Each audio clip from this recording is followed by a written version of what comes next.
c'est Caroline Legleut de la librairie Le Fayère à Rennes. Alexis Fichet est auteur et metteur en scène.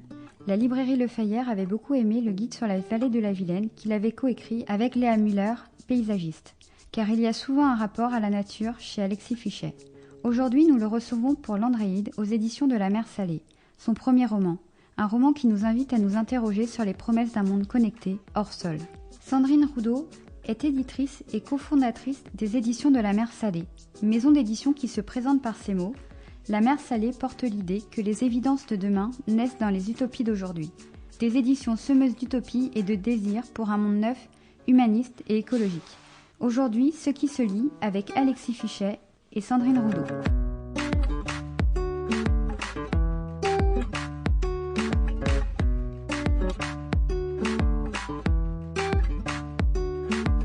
Bonjour et bienvenue dans Ce qui se lit, le podcast de la librairie Le Fayère à Rennes réalisé par Arnaud Vasmer, des entretiens durant lesquels nous vous proposons d'entendre un auteur et puis la personne qui l'édite aujourd'hui, le premier roman pour un auteur qui n'avait jusqu'ici fréquenté que le théâtre et dans lequel il raconte une histoire entre humanité et machine autour de l'idée de la vie éternelle et du fait que la machine ne serait plus à côté de nous mais nous aurait colonisé. Il suffit de constater l'effet que produit parfois l'oubli de notre smartphone lorsque l'on sort de chez soi. Alexis Fichet, bonjour. Bonjour. C'est effectivement pour le théâtre que vous écrivez et mettez en scène vos textes avec la compagnie Lumière d'août. Vous venez de faire paraître L'Andréide, un premier roman paru aux éditions La Mer Salée, dont nous parlera tout à l'heure sa cofondatrice Sandrine Roudot, parce que c'est un roman. Est-ce que ce fut très différent à écrire par rapport au texte que vous aviez écrit jusqu'ici ? Alors c'est sûr que par rapport au théâtre, c'est très différent. Alors pour être honnête, j'en ai fait un autre avant qui n'est pas sorti. Mais du coup, je m'étais un peu entraîné. La difficulté du roman, je dirais que la difficulté du théâtre, c'est que ça va être interprété, donc il faut laisser de la place, il faut laisser des trous. Le théâtre est une espèce d'écriture trouée dans laquelle il faut laisser de la place à l'acteur pour mettre des choses, il faut laisser de la place au spectateur. Dans le roman, il faut laisser de la place au lecteur, mais on doit quand même plus nourrir le paysage, l'ambiance. On peut mettre beaucoup plus de choses. C'est nous qui mettons le son, la lumière, etc. Finalement, j'ai trouvé ça très agréable et je crois que j'avais besoin justement de cet endroit à côté du théâtre. Le théâtre, il y a un vrai plaisir d'être sur scène, de travailler avec les acteurs. Là, de maîtriser un peu plus l'ensemble des signes, c'est agréable aussi, c'est intéressant. C'est-à-dire que là, cette histoire, elle était directement pour vous, quand elle vous est venue à l'esprit, Alexis Fichet, directement un futur objet de roman et pas une histoire qui allait être présentée au théâtre. Oui, très clairement. Alors, c'est un projet de réécriture au départ, puisqu'il y a un roman de Villiers de l'Isle-Adam, qui est un auteur né à Saint-Brieuc au 19e siècle. Et comme je suis né à Saint-Brieuc aussi, il y avait un petit défi qui m'avait été lancé par mon père, qui était réécrire L'Ève Future. L'Ève Future, c'est un roman très compliqué à lire, avec des éclairs de génie, une grosse partie misogyne, beaucoup de choses. Et du coup, l'idée de réécriture, c'était absolument pas une adaptation théâtrale. C'était vraiment de refaire un roman.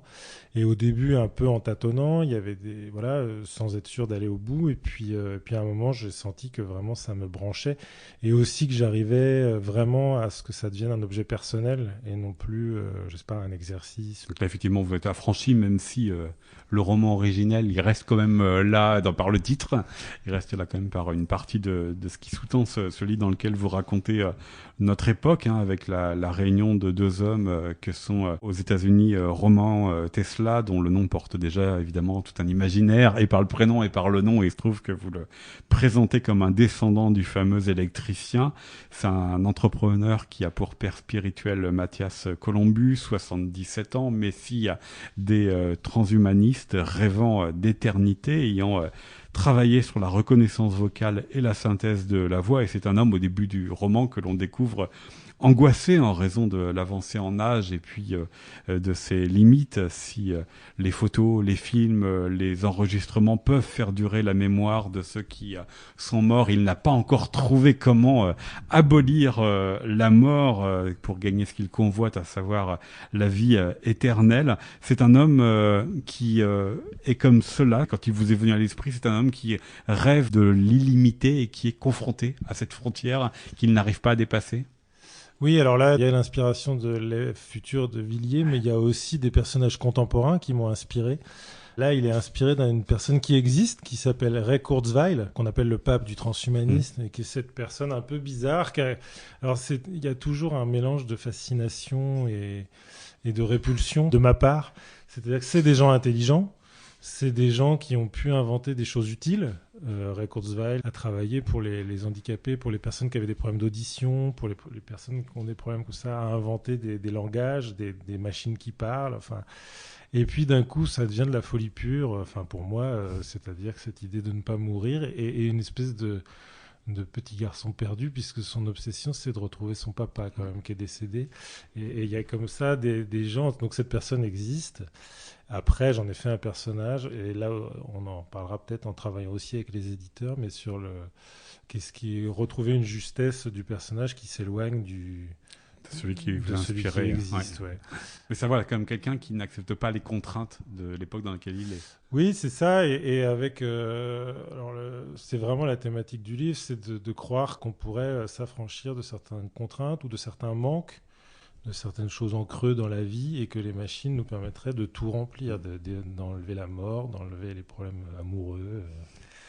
Et évidemment, j'y crois pas trop. Pourtant, ce qu'elles font déjà dans la manière dont vous le décrivez, en tous les cas pour la première partie qui est la mort, puisque les enregistrements, peut-être celui qu'on est en train de faire, nous survivra, peut-être. Oui, alors à condition d'estimer justement, et je pense qu'on n'en est pas là, d'estimer que nous sommes beaucoup plus étendus et beaucoup plus variés que notre corps et que notre âme. Après, moi, j'ai quand même la sensation que quand je mourrai, il y a un gros truc qui va manquer. Enfin, c'est-à-dire que cet enregistrement ne suffira pas à me remplacer. Par contre, des choses de moi, oui, perdureront. Mais voilà, je pense qu'il y a une confusion entre l'idée qu'évidemment, on est plus complexe, plus diffus qu'on ne le croit. Alors, ce Columbus, un soir, va héberger donc Roman Tesla, qui lui est marié depuis quelques mois, mais qui n'arrive déjà plus à vivre avec son avocate d'épouse. Et en retour, Columbus propose de l'augmenter, de le dédoubler et peut-être davantage pour être présent à lui-même. Et pour cela, il lui propose de participer à une expérience en lui donnant le maximum d'images de sa femme. Qu'est-ce que Alexis Fichet, Columbus propose véritablement à Tesla? Il y a quelque chose quand même du pacte avec le diable. Oui, alors je suis pas un spécialiste de Faust, etc. Il y a une proposition là encore qui est effectivement une... Alors en fait, il y a un double mouvement parce qu'il y a une fascination pour la machine et même chez Columbus, il y a eu une période où il a été fasciné et une période où il s'est mis à douter et il s'est rendu compte que ça marchait pas et du coup, il est comme en train d'inventer une machine qui créerait du désordre dans la question humaine et qui, au lieu de boucher les trous, en rajouterait en disant vous êtes déjà éparpillés, vous êtes déjà un peu partout. Je dirais que c'est aussi le moment, on en parlait aussi avec Sandrine, c'est aussi un des moments où d'un coup on se dit que le roman existe. C'est quand j'ai eu cette idée, je me suis dit ce qui serait intéressant, ça serait des smartphones ou des choses qui, au lieu de nous boucher les trous, c'est-à-dire de venir occuper les temps libres avec des imbécilités, au lieu de nous rassurer en nous disant on saura toujours où on est grâce à eux, etc.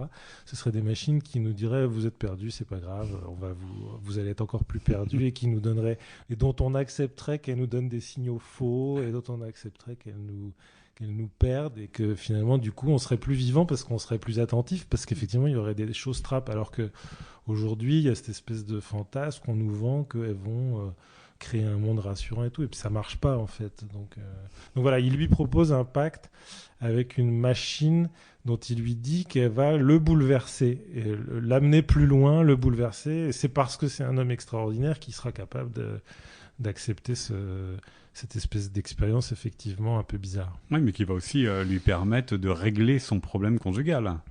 Oui, en tout cas, qui va lui permettre de le changer le problème. Ouais. Je dirais qu'il lui propose de se mettre dans un autre problème. Et c'est ça un peu, alors il le dit pas comme ça, mais en fait, c'est pour ça qu'il y a un double mouvement. Il y a une fascination pour la machine, mais il y a une idée d'inventer une machine qui nous dit pas clairement qu'elle va résoudre le problème. Elle va nous faire vivre autrement. En tout cas, il se posera plus les mêmes questions. Alors Tesla semble être dans le doute quand même, parce qu'il est très partagé dans la manière dont vous le racontez, Alexis Fichet, entre un intérêt pour cette proposition de Columbus. En plus, c'est un personnage qu'il admire et qu'il a admiré. Et en même temps, il voit quand même son ami comme un simple producteur de sextoy. Qu'est-ce qui l'attire? Oui, parce que d'abord c'est une expérience, donc on la découvre en même temps que lui. C'est un peu le principe du roman. On est confronté à une réflexion sur ce que c'est que ces machines et comment. Et donc je pense qu'on a tous le droit.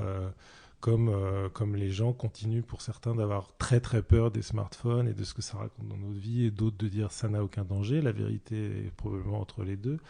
De la même manière, lui, quand on lui propose l'expérience, il se demande ce qui va se passer. Alors il y a peut-être, je sais pas, on va peut-être pas raconter, mais en plus ils sont dans un endroit assez spécial qui peut influencer son jugement, et il peut se demander si son ami est tout à fait sain d'esprit. Et du coup, il lui demande des garanties sans arrêt. Il lui demande des garanties, et puis il se demande dans quoi il se jette, parce que voilà, une des choses qui va le faire franchir le pas, parce que je trouvais ça aussi intéressant. Alors je suis pas un grand lecteur de science-fiction, mais je suis un lecteur de science-fiction. Je trouvais ça intéressant que ce soit aussi le fait d'avoir lu de la science-fiction qu'il se dit. Il m'est proposé une expérience qui est à la hauteur des livres que j'ai lus, et finalement j'ai toujours voulu que ma vie ressemble à ces livres que j'ai lus, donc je dois aller au bout, et peut-être que là ce qu'il me propose c'est aussi finalement rentrer dans la légende. Alors c'est ça qui va le décider un peu à tenter l'expérience. Mais le fait qu'il hésite, oui, c'est lié à plein de choses. C'est lié à la difficulté de l'entreprise, parce que il est un peu le cobaye. En gros, on lui propose d'être un cobaye. C'est aussi une des choses qui vient du transhumanisme. Bon, c'est quand même des gens très bizarres. Après, je pense qu'ils sont très différents déjà les uns des autres. C'est un mouvement assez varié. Mais ils ont cette audace et cet endroit où ils disent on va le tester sur nous. Plutôt que de le tester sur d'autres. Donc il y a une nana comme ça, je crois que je la cite en quelques lignes dans le livre, mais qui a décidé d'aller se faire rallonger les télomères au Mexique, puisque c'est interdit à peu près partout dans le monde. Ils tentent des expériences sur eux-mêmes.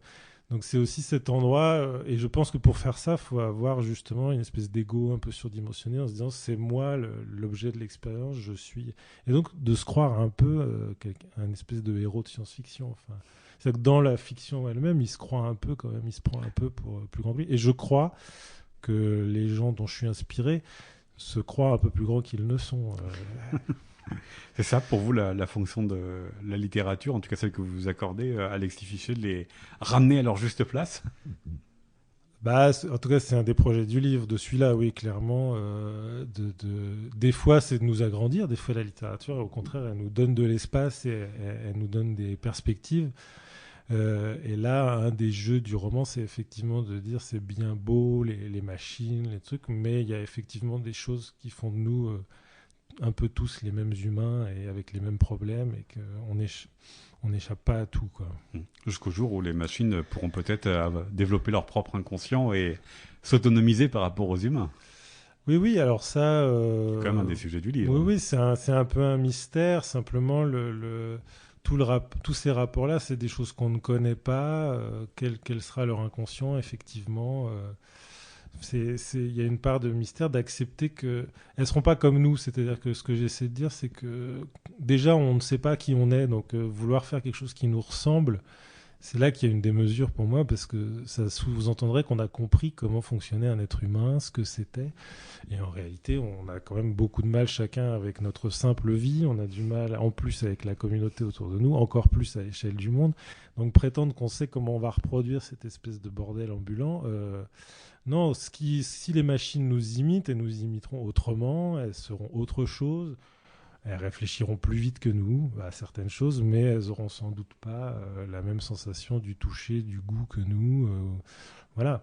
Donc c'est possible qu'on s'amuse à jouer à cette imitation, mais j'ai un peu l'impression que c'est une idée d'artiste en réalité, de vouloir travailler sur l'imitation, sur cette idée de l'humain comme ça qu'on reproduirait. En réalité, malheureusement, les scientifiques et les marchands qui nous vendent des iPhones et tout se posent pas, je crois, pas complètement ces questions d'imitation. Ils se posent des questions d'usage, de comment faire pour qu'on clique, qu'on reste accroché à la machine.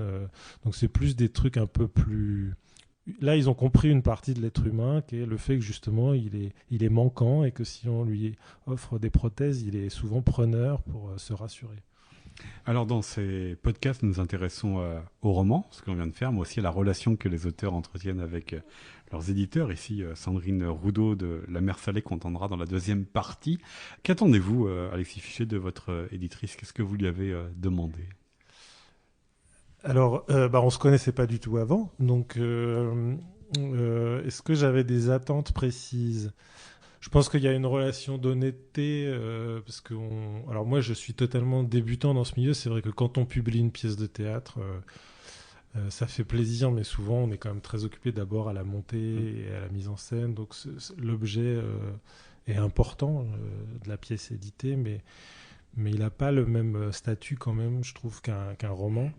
Donc sur la question de l'attente, je ne sais pas si j'avais des attentes très précises. En tout cas, j'ai trouvé très rassurant la relation très vite, dans une relation de confiance. Et puis, quand on s'est vu au premier rendez-vous, donc avec Sandrine Roudot et Yannick Roudot, qui étaient les deux éditeurs, j'ai senti qu'on se parlait franchement, quoi. C'est-à-dire qu'ils me disaient, on veut publier le roman, mais on voudrait retravailler sur ça directement. Il y avait une espèce de contrat un peu clair. Et ça, je trouve ça très agréable. Enfin, on sentait qu'on était un peu sur qu'on pouvait discuter et travailler en fait sereinement. C'est pas on verra, mais faudrait que peut-être. C'était on va le faire et on travaille, quoi. Et ça, c'est très rassurant. Ça donne envie de travailler parce que c'est fait. Maintenant, voilà. Ça veut dire aussi que vous étiez prêt à ce que votre texte il se transforme dans cette relation avec vos éditeurs. Alors je savais pas à quel point, je me rendais pas compte. On est face à son gros objet qu'on a sorti, qui est une espèce de livre purement fantasmatique. C'est pas encore un livre, c'est un texte. Moi, j'avais jamais eu de relation longue avec un éditeur. La pièce que j'ai sortie, je pense que j'ai eu juste des corrections de virgule. Le livre de la vallée de la Vilaine, c'était très serein, mais les textes étaient vraiment finis. C'est des courts textes, il n'y avait pas grand-chose à changer.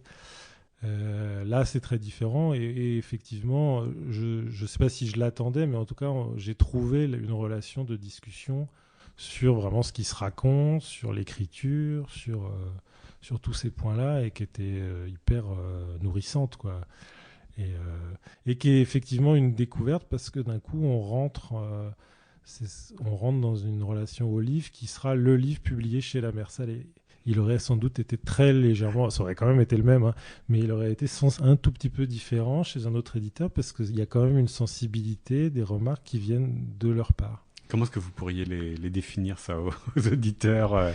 Qu'est-ce qui fait pour vous que c'est un livre de La Mer Salée? Ah oui, alors il faut remonter dedans. Par rapport aux autres textes qui sont publiés par ce même éditeur, comment est-ce que vous le sentez appartenir à une famille de littérature? Les endroits où on a discuté, c'était par exemple des endroits par rapport à une certaine...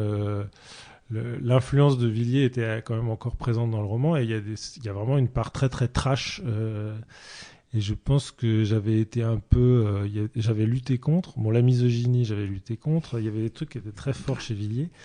Et disons qu'il restait peut-être des traces de ça, par exemple, où les éditeurs m'ont renvoyé en me disant « T'es vraiment sûr que tu veux que ce soit si violent ?» ou que ce soit... Et du coup, il y a des endroits où je pouvais dire oui, mais il y a des endroits où je me suis rendu compte que en fait, ça n'avait pas de sens, effectivement, que certaines scènes soient si crues et qu'en en enlevant un peu, elle était plus juste. Et du coup... Mais on se les pose presque en rapport avec la fiction. Il ne s'agit pas de dire c'est bien, c'est mal. Il s'agit de dire tiens... là où ça m'a parlé, c'est quand ils m'ont dit ce personnage-là, il est un peu trop sur la même ligne que l'autre pendant plusieurs pages. On les distingue plus bien. Et c'est vrai que je pense que par moment, moi, je suivais une idée, un truc que je voulais dire, et je m'occupais moins des personnages. Et là, le lecteur vous dit, enfin, l'éditeur me dit attention, les deux personnages, du coup, ils sont un peu sur un même ton, qui est un peu violent. C'est pas forcément utile. Et en renourrissant les personnages, on se rend compte qu'il y en a un qui se détache de ça. C'est des petites choses, hein. Mais d'un coup, ça fait que c'est plus juste, que c'est plus vrai, que voilà. Pourquoi ça, à La Mer Salée, à Sandrine Roudot, vous avez adressé votre texte? Alors, je l'ai adressé à d'autres éditeurs, hein. Je l'ai adressé à plusieurs éditeurs et voilà. Alors, il se trouve que c'est mon père, qui est aussi dans le théâtre, qui avait rencontré Sandrine, je crois, quelque temps avant. Donc voilà, moi et donc j'ai envoyé le manuscrit. Et après, c'est vrai que quand je vais, évidemment, dès que j'ai entendu ce nom, déjà le nom est très beau. Alors je savais pas que ça venait de Corto Maltese, mais bon, je travaille beaucoup, j'adore aller au bord de la mer. Et après, en regardant le catalogue, bon, je m'y retrouve complètement. C'est vrai que c'est un éditeur engagé. Avec vraiment des thématiques qui me parlent complètement. Donc c'était... Une cohérence, une logique. Hein. Ouais, c'était très cohérent. Donc après, quand ils ont dit oui, c'était super. Enfin, il n'y avait pas de question. Puis c'est vrai que voilà, c'était un moment que moi j'ai peu vécu, où le contrat, je ne parle pas du contrat papier, mais il y a une espèce de contrat moral. Alors avec le Covid et tout, on ne s'est pas beaucoup vu, donc c'est quasiment une des seules rencontres qu'on ait eues, mais on s'est quand même vu en vrai pour parler du livre et tout. Et c'est un moment fort parce qu'on se rencontre et qu'il y a tout de suite une confiance, j'ai envie de dire. On sent que c'est fait parce que chacun y croit et qu'après on peut travailler vraiment. Ah, ça donne donc L'Andréide, paru aux éditions La Mer Salée, dont on nous parlera dans un instant. Sandrine Roudot, Alexis Fichet, merci beaucoup à vous. Merci.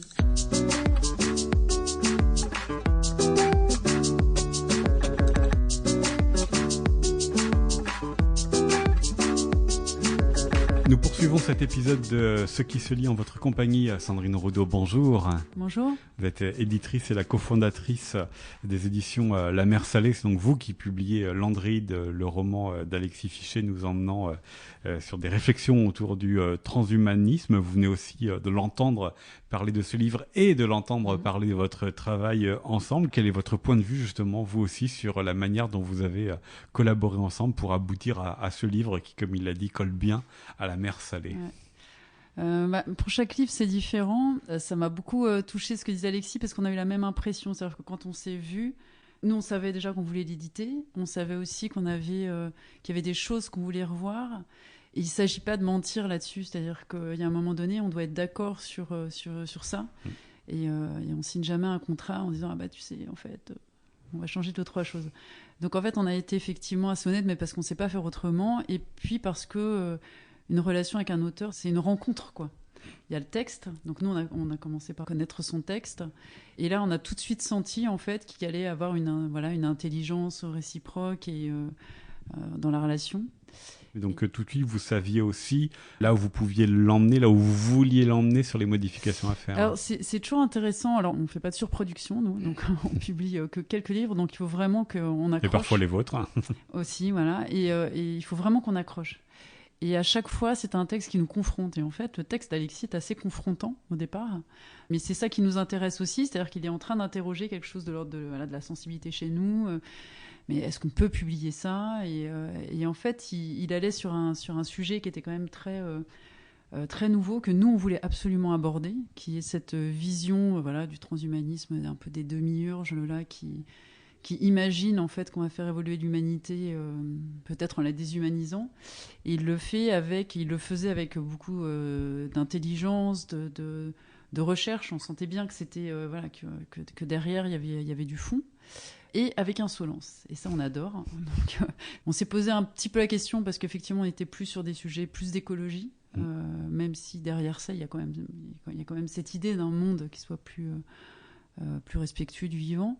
Oui, parce que vous revendiquez quand même, en tant que maison d'édition, et c'est présent dès votre site internet, cette proposition d'utopie d'un autre monde. Donc on peut se dire, les transhumanistes font la même chose que vous. Tout à fait. Mais en fait, c'est justement pour ça. C'est-à-dire que nous, on s'est rendu compte que les imaginaires, ils étaient un peu squattés par ces histoires-là. C'est-à-dire que demain, c'est forcément numérique, c'est forcément transhumaniste, c'est forcément... En tout cas, c'est ça qui sont les utopies qu'on projette. Et on n'en projette pas beaucoup d'autres. Donc en fait, notre intention, c'est d'en projeter d'autres, de montrer qu'effectivement, l'humain peut aussi évoluer différemment, donner envie de ça. Et puis, peut-être mettre un peu on va dire, écorner un peu le mythe de ce transhumanisme qui va sauver le monde, quoi. Donc c'est là où la proposition d'Alexis était super intéressante, parce qu'en fait, il part de ce vocabulaire, il part de cette folie-là, et c'est à la fois fascinant. C'est ça qui est intéressant. Et comme nous, on croit beaucoup justement au décalage et à l'intelligence des gens, on aime bien des sujets où on ne sait jamais vers quoi ça va nous emmener. Et donc le livre d'Alexis avait ça. Il ressemblait à quoi, le texte, quand vous l'avez reçu, Sandrine Audeau, par rapport au texte que vous avez publié? Il était déjà très très bien abouti, parce que en fait, la langue était hyper élégante. Enfin, les mots, on sentait que tout avait été déjà très ciselé. Et après, effectivement, il y avait des petites choses qui accrochaient, donc on sentait que ça nous gênait sur certaines choses. L'idée, c'est vraiment d'amener le texte là où il nous parle, en fait. Et donc, il y a des endroits où parfois, il prenait une diversion, où il déviait un petit peu. Et du coup, c'est plus là, on l'a ramené. Et effectivement, le côté un peu trash. Et ça, c'est intéressant, parce qu'en tant que, et notamment moi, en tant que femme éditrice, je me disais, si ça se trouve, c'est moi qui trouve ça trop trash. Mais en fait, c'est peut-être moi qui... Donc c'est une discussion pour voir, en fait, là où aussi nos vies personnelles...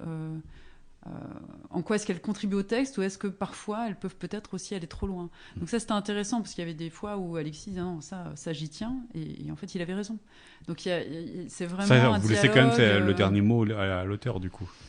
Ça dépend des choses. Non, bien sûr, l'idée, c'est de toute façon que ce soit le texte qui lui plaise. Oui. Ça, c'est sûr. Et c'est là où c'est important, la première discussion. De savoir, ça on peut pas aller... et notamment le fait de ne pas avoir gardé les noms de départ. Enfin, voilà, il y avait des choses où, effectivement, s'il y tenait, et ça aurait pu être totalement légitime, comme il le disait, c'est un livre qui allait ailleurs. Ouais. On a l'exemple sur d'autres, sur des essais, parfois... on trouve que c'est trop... on a à cœur à ce que ce soit un essai soit intelligent, mais aussi ne possède pas de jargon. Donc ça peut être très bien pour les presses universitaires de France, mais c'est pas la mer salée. Donc c'est même pas une question de...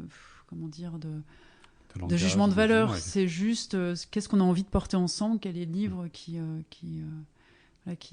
dont on va tous être super contents. Qu'est-ce qu'il doit y avoir justement dans un texte ou chez un auteur pour que vous choisissiez de l'éditer à la mer salée? C'est super difficile, en fait.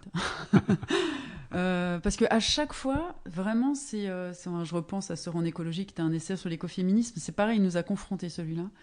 Et en fait, on a l'impression d'apporter quelque chose. C'est un cheminement ensemble. On a besoin, en fait, soit que toujours des sujets un peu émergents, précurseurs, parce que sinon on s'ennuie. On publie pas assez de livres pour faire des livres qui nous ennuient, en fait. Donc il faut vraiment que ça nous excite, entre guillemets. Et il y avait ça aussi dans le manuscrit d'Alexis. Il y avait une écriture assez jouissive, et voilà, on sentait que ce livre prenait une place dans le monde, quoi. Il lui mettait un coin... voilà, on prend un coin et on tape dessus avec un marteau, quoi. Et on voit ce qui se passe. Donc il y a ça. Il faut vraiment que ça vienne nous étonner. On sort d'un livre différent. Ouais. Toujours nous. C'est une grande prétention, hein. Enfin, si je veux dire, quand même, qu'un livre arrive, et donc vous éditiez des livres qui arrivent à transformer le lecteur. Hein. Mais là, je parle de moi. Oui. C'est-à-dire que moi, quand j'édite, après avoir fini Alexis, j'ai été transformée. Donc, et c'est ça qu'on veut. C'est-à-dire qu'aujourd'hui, par exemple, on reçoit beaucoup de manuscrits qui sont toujours sur les mêmes thèmes, et on n'en a pas envie, quoi. Donc il faut venir, quelque chose comme ça. Il faut que ce soit toujours... nous, on a cette on est devenu éditeur, on faisait autre chose avant. Hein. On est devenu éditeur parce qu'on pense que les livres ont une place à prendre pour faire évoluer le monde. Ça fait 20 ans qu'on dédie notre vie à l'émergence d'un autre monde plus écologique, plus humaniste, et on pense que peut-être qu'une des meilleures armes, c'est la littérature, que ce soit les essais, que ce soit la fiction, et que c'est ainsi aussi qu'on peut remettre du vent un peu dans les croyances, les déconstruire, et puis venir irriguer des imaginaires avec autre chose. Donc tant qu'on n'a pas ça, on n'y va pas. Et l'autre chose, c'est que on veut aussi, donner du poids du côté lumineux de la force, pour reprendre un truc un peu de science-fiction. Et tout ce qui est négatif, dystopique, ça on n'en veut pas. Je reviens sur l'utopie. Hein. Il faut effectivement que vous fassiez des propositions d'avenir. Ah, mais alors ça, l'utopie, c'est vraiment un cheminement important. C'est-à-dire que nous, on a travaillé d'abord sur la façon de changer ce monde. On s'est rendu compte que les utopies étaient aptes à les changer. Et donc, c'est quelque chose qui, pour nous, est fondamental. Et aujourd'hui, il n'y a pas grande autre utopie à part la Startup Nation et tous ces trucs-là, quoi. Donc, c'est vraiment...